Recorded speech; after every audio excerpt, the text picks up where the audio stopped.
and welcome to the Green Canary. Today on the show, we're going to drop a bit of a bombshell about the bomb. I'm sure you know what we're talking about there.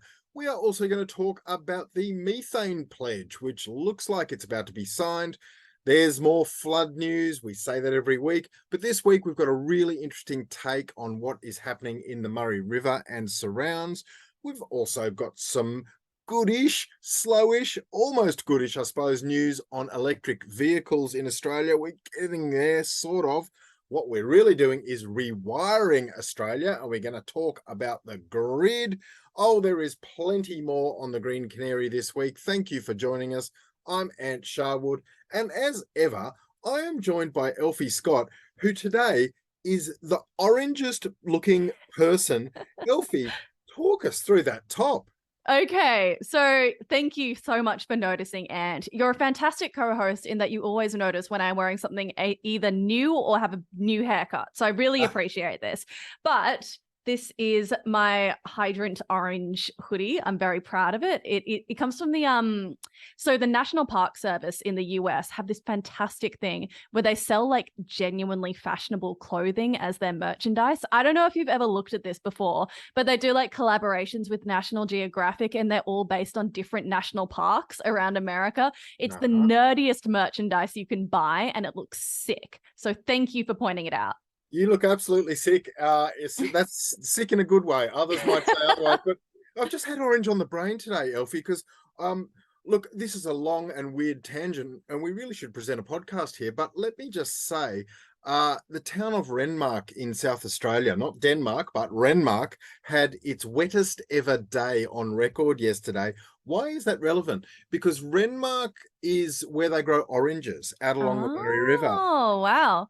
Just down the road from Renmark is Berry with an I, not Berry with a Y like the New South Wales town. You've probably seen Berry fruit juice over the years. So is that where it comes from? Yes, it is. And Berry was home to the Big Orange. The Big Orange, yes, one of those sad big things. We were just talking about the Big Banana a couple of weeks ago in Coffs Harbour, weren't we? Yeah, we were. Well, now I am the Big Orange. It doesn't exist anymore. It's here. It's not there anymore because it was decommissioned, and there is photos of it on the internet. It's the saddest looking thing you've ever seen in your life. The former Big Orange, it's still sitting there, just unloved and dusty. But thankfully, as you say, we have a beautiful new Big Orange, and that is you. Thank you very much. Very, very happy to ascend to this throne. All right, so we will get onto the flooding in just a moment, but let's start out with our first story of the week. Let's talk about the bomb, Ant. I'm sure because you spend nearly as much time on Twitter as I do, that you would have seen what happened earlier this week when there was a bit of a storm around after the Bureau of Meteorology, commonly known as the BoM, announced that they wanted newsrooms to change their language and refer to them as the Bureau instead. Did you see this when it started happening?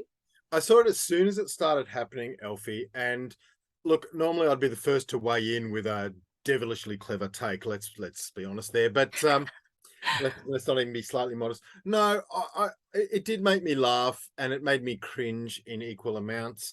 I just want to say off the bat, I can't say too much because I work, as you know, part-time in the rest of the week when I'm not green canarying for a private weather company called Weather Zone. We're good friends with the BoM, have a lot of mates there, rely to some extent on their data. So I'm not going to be the guy that you know, kicks dirt in the face of the BoM this week. But suffice to say, it wasn't necessarily the greatest public relations exercise we've ever seen for two key reasons. One, look, there were floods on, and you could say that almost any week in the year 2022, but there were floods on. There were severe and extremely serious floods in Victoria. This was a moment when people relied on the BoM for their data, for their warnings page, which is a fantastic resource. If you've never been to the warnings page on the BoM, it tells you everything you need to know. Often there'll be a warning come through at 3:45 a.m. Elfie. There are some hard-working night owls there. You know, people around the clock put in at the BoM, and I deeply respect the service they provide. It was not the time for them to sort of have this navel gazing exercise and say, we'd like you to look at us this way. So timing was an issue. the second point I'd make is, Elfie, you've made it in Australian life when you have an abbreviated nickname. This is True.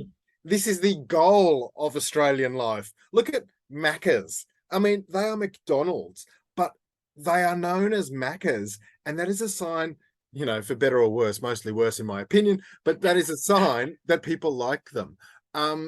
They even call themselves Macca's now in their advertising, and that is a sign, as I say, that you have made it in Australian life. You have achieved abbreviation status. That is where we all try to get in Australian life, to get shorter. The bomb has gotten there. And I just couldn't help laughing when Tanya Plibersek, who's, as you know, the environment minister, but the bomb comes under her portfolio. She said Australians will make up their own minds about what they call the Bureau of Meteorology. It's ridiculous for the bomb to be talking about rebranding. So Yeah. good mic drop moment there from Tanya. But look, it wasn't just Elfie, was it, about the inappropriateness, timing wise, or just kind of vibe wise, of the rebrand. We learnt some stuff about the bomb this week too, didn't we?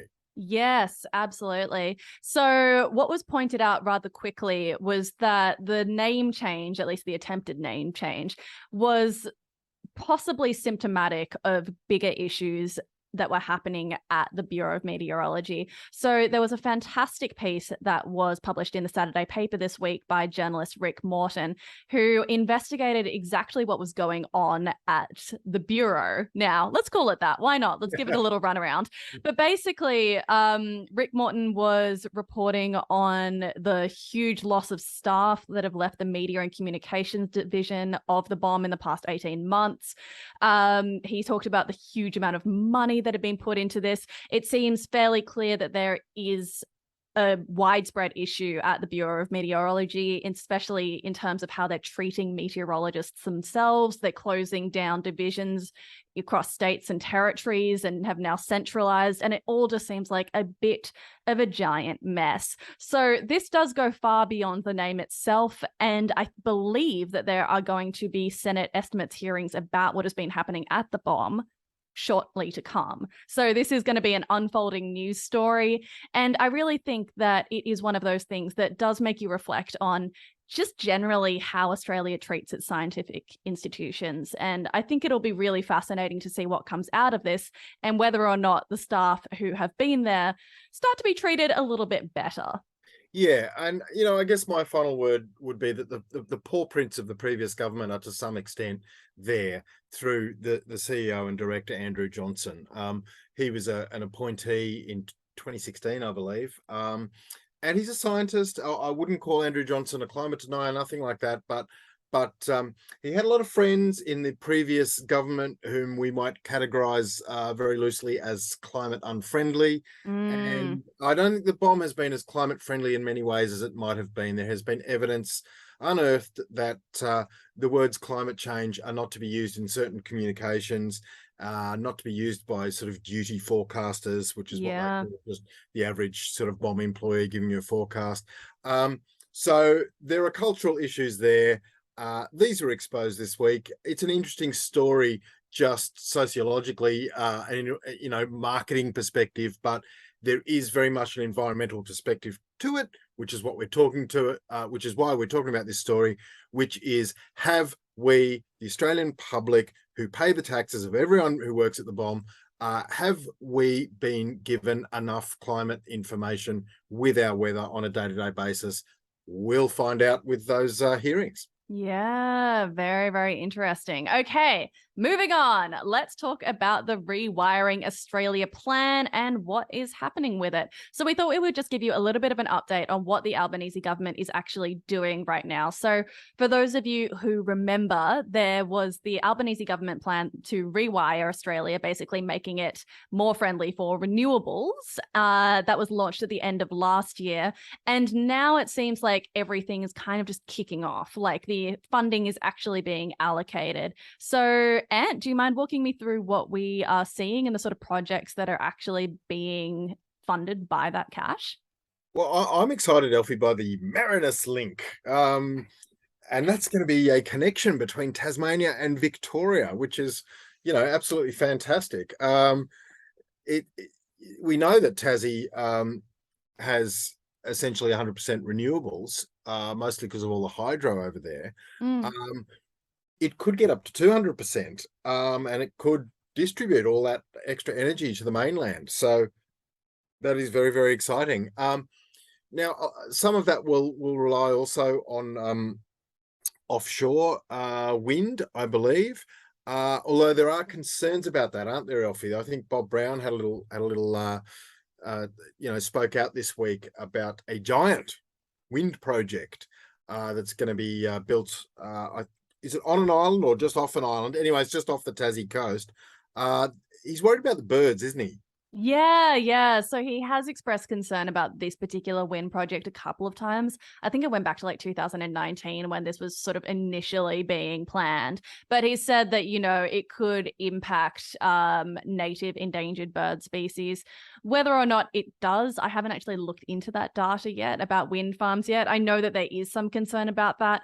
But, equally, the news about this investment in these projects has also been greeted by a lot of environmental organizations with actually a lot of enthusiasm, because they've said that, Tasmania's ability to create and distribute all of this power to the mainland is going to be a huge part of Australia's renewables kind of jigsaw puzzle. So yes, Bob Brown, you may well have some concerns, and it would be very interesting to read up on the actual impact.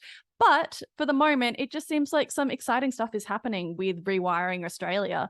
Another chunk of the cash, Ant, is actually going towards Victoria's offshore wind industry. Do you remember when we covered that a little while ago and exactly how much energy was going to be produced by these offshore wind farms?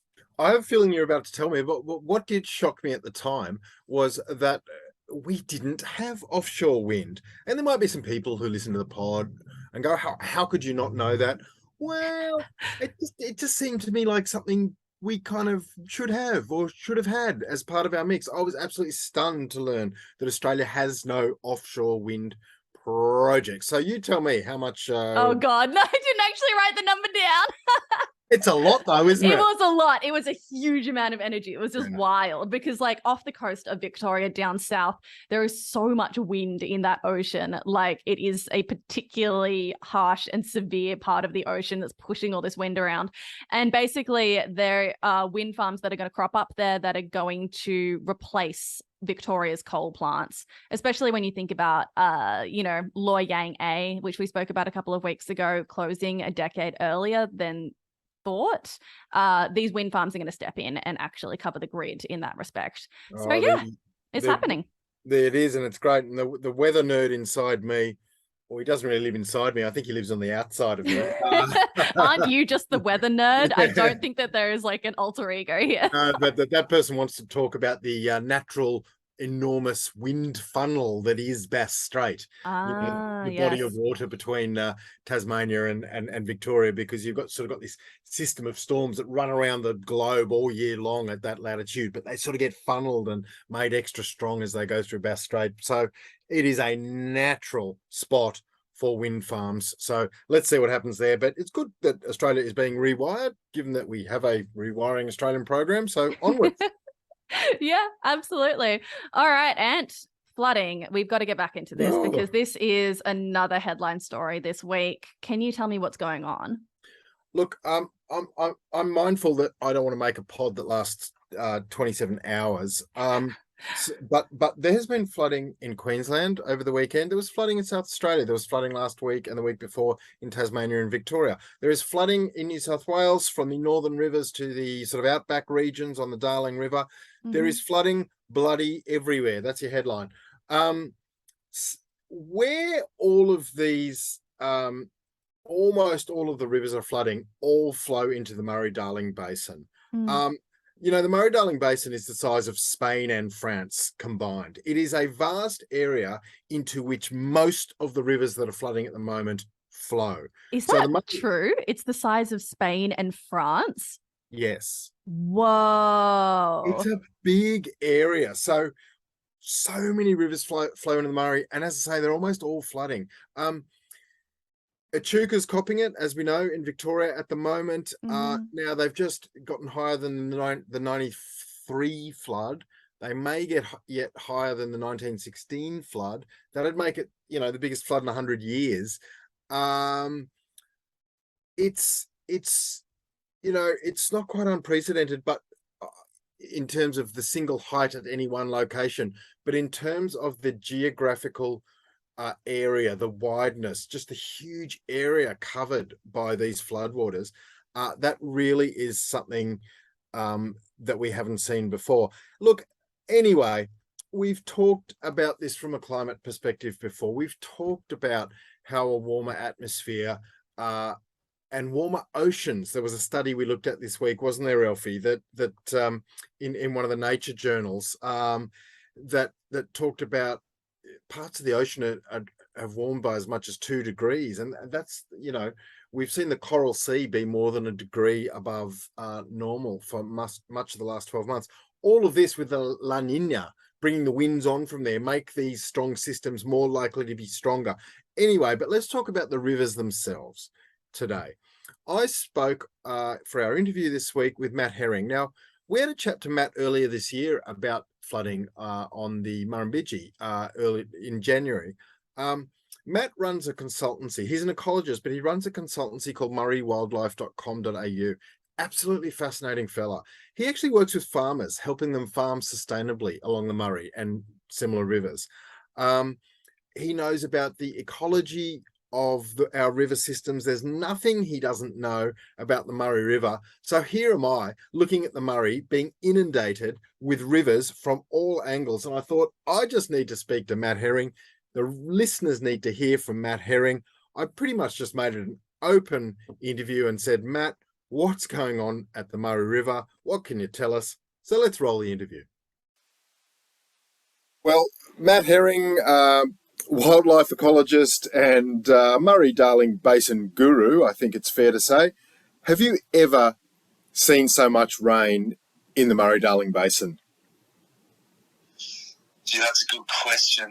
There have been some major floods over my career, perhaps 10 years ago especially, at the end of the millennium drought. But, geez, across the board, it's hard for me to think of a time where the flooding was this widespread.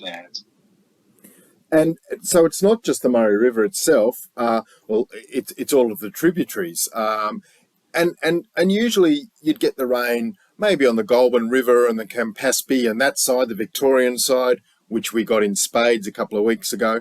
Or maybe you'd get it from the Darling River up north. Well, we've had a heap of rain in that area around Burke and places like that. Or maybe you'd get it from the Murrumbidgee, the Lachlan. Those rivers are also flooding. It seems to me that we've had rain from every single angle possible. And, we might never have seen an event like this. That's exactly right. And, I think that's what separates it from some of the other flooding events that we've had over recent decades. It's that it is across the board, and I feel like everyone is really on a fairly steep learning curve when it comes to not just this natural flooding, but also the man-made floods that we're looking to employ through the use of environmental water. I mean, it's such a regulated system that that we live in the Murray-Darling, and it really is so complex the way water moves through different river systems, like you mentioned, and all the regulation around towns, all the dams. It really is. It's not a simple thing, this water resource management. Okay, but back in January when we spoke, it was a joyous conversation, and you had posted a series of joyous tweets showing a wetland come to life. Well, that wetland's been alive all year now. A lot of other wetlands beside it. Let's talk about the actual health of the river. First of all, in simple terms, can there be too much water? Can there be too much good health for the river? And what comes next? Hey, that's another great question, Hans. Look, generally speaking, there's no two ways about it. This is boom time. This is fantastic for all the things that depend on rivers and wetlands, from the frogs to the water birds to the water plants. It really is a wonderful, set of La Nina events that we're living through. But there is a downside, and one example that I can give you is out there, at the end of the Bidgie around Balranald, we have some really nice sites where there's tall spike rush normally growing. It gets about 2 metres high and provides great nesting habitat for swamp hens and crakes and bitterns and bell frogs, and it's really good habitat. But because the water has been so deep, the spike rush in a lot of areas, or certainly some areas, has failed to establish. So there is a downside, I guess you could say, to these major floods. And of course, some animals get stuck on sand hills and in other areas and they can't feed. We've seen lots of dead roos, for example, in some areas. But they are exceptions, Anne, rather than the norm. The norm is that this is a wonderful boom time, despite all the damage to property and people's lives, for wildlife and biodiversity across the basin. This is a time of celebration. That's beautifully said. And before we let you go, I know there is that other side of your business. Well, it's the mainstay of your business. You are a consultant to landholders and farmers along our big rivers, helping them farm in a more sustainable way and so on. What's some good news, or perhaps some bad news? Perhaps some farms have seen too much rain now, but for example, are we going to see an end to the water wars for a while? Tell me some good news about this rain, or at least in general terms, what it means for people on the land. Well, look, you can always make money from mud, they say. It only seems like yesterday that, we were, in the middle of a devastating drought. It was only 3 years ago. Fish kills seemed to be in the news every week, didn't they? That's right. So, look, again, I think we're all on a steep learning curve. What seems to be emerging is that the peaks and troughs of our weather events associated with climate change are stronger. So I think for farmers, adapting to that is a real challenge. But like irrigators, for example, now there's a lot of security going forward with water allocations over the next year or two. They would be looking, really quite positive. But certainly in the short term, there's been a lot of damage to people's winter crops that they were looking to harvest soon. And even preparing for summer crops now, it's very difficult to get machinery on the ground to get those crops in. But I think people would prefer this situation to a devastating drought. And there's still so much to learn, like I say. All right. Well, Matt, thanks so much for talking to the Green Canary today. We love your insights into the whole Murray-Darling Basin. We love the fact that you came on and gave us some time at what I'm sure is a busy time for you. And Matt Herring from Murray Wildlife, that's the name of your consultancy, isn't it? Thanks again. You're welcome, man. Anytime. Cheers. All right, that was brilliant. Thank you so much for bringing that to us this week. And I think it's really interesting how you sort of bring up the option between drought on the Murray and absolute flooding on the Murray. It gets to this point where you're like, is there not an option in between these two things anymore? And apparently it seems like it doesn't feel that way, That's what he said, didn't he? That's exactly right. We're all craving the middle ground. We all just want a summer's day of 28 degrees where nothing's happening, but we just seem to get one extreme or the next, and perhaps that's the new normal. That was a very strong point that came through from Matt. But I was pleased to hear him say that overall, although there are some, like the spike rush isn't growing well because there's too much water, but overall, when you look at fish and frogs and birds and so on, it's a mostly good story. So that's good, I guess. Yeah, absolutely. And you know what? At least something good is coming out of this, because there's just been so much horror for so many people over the past couple of weeks. And we really hope that that lifts over the coming days, because it's just been brutal in some of these communities. Anyway, all right, let's move on to our mulch for the week. We should probably skip through this because unfortunately Ant and I have talked at each other far too much so far. So we're going to do this quickly. All right, Ant, let's talk about the state of electric vehicles in Australia. The Electric Vehicle Council has released a report on how many Australians are actually buying EVs now. Basically, it's jumped quite a lot. So it's jumped 65% since 2021, which sounds great in theory, but that's still only 3.39% of all vehicle sales. So basically, the council are now saying that Australia has to introduce more ambitious fuel efficiency standards to try and get electric vehicles in here, make them more accessible, and reduce emissions from transport, because this is ridiculous that we are still sitting at such a low percentage of overall vehicles sold. 3.39 is not big. I think Norway's at about 99% or something. Jesus, are you serious? Yeah. Norway's the world leader in this. So wow, there you go. Norway, we're getting there quickly, but fuck man, god damn it. I'm so sorry, but we're not getting there quickly because we're slow. Yeah. Anyway, we're trying Why to get through do you like this?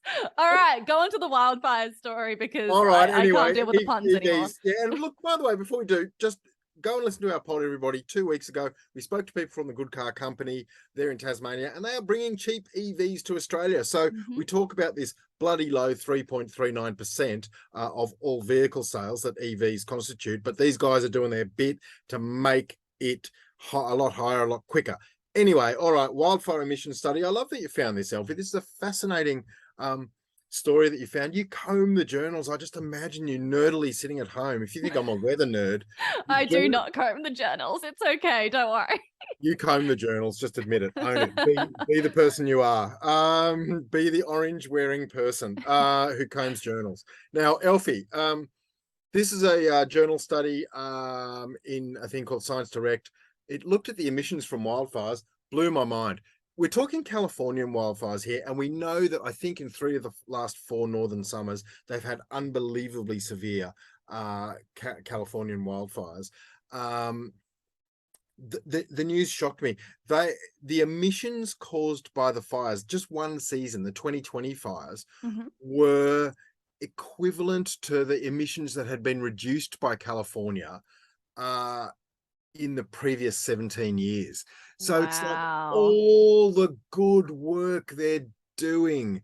California is going to only EVs with new vehicle sales in 2035. They're trying to transform the grid. They're doing what they can, but 17 years worth of programs to reduce emissions was wiped out in just one summer of wildfires. So it was an absolutely fascinating study, and it kind of shows that we need climate action now, doesn't it? Yeah, very, very much so.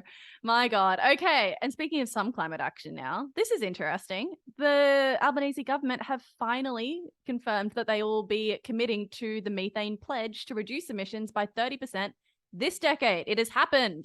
We spoke about this, was it last week or the week before? I have no sense of time anymore. No, it was last week. And really? again, we should point people to our pod, because we spoke with beef farmer Rob McCreath. True. Love Rob. Love his work. He told us all about what farmers are already doing, which is lots, and what they can do, which is also lots, to reduce the methane output of their herd. So it's absolutely this methane pledge. It's a global methane pledge. We are now going to sign up to it, joining 120 other countries. It is something we can do in a meaningful way.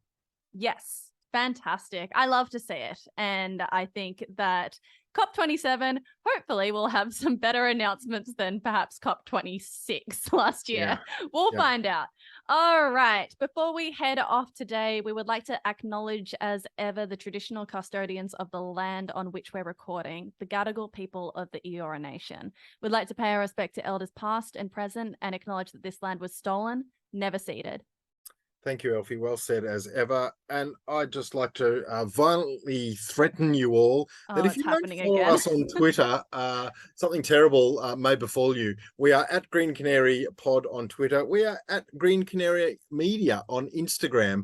And you should probably subscribe, having heard the threat I just issued, to our newsletter as well. Just email hello@thegreencanary.co and you will get Australia's chirpiest, most informative weekly green newsletter into your inbox. I really don't think you can call yourself a canaria unless you're newslettering and podding.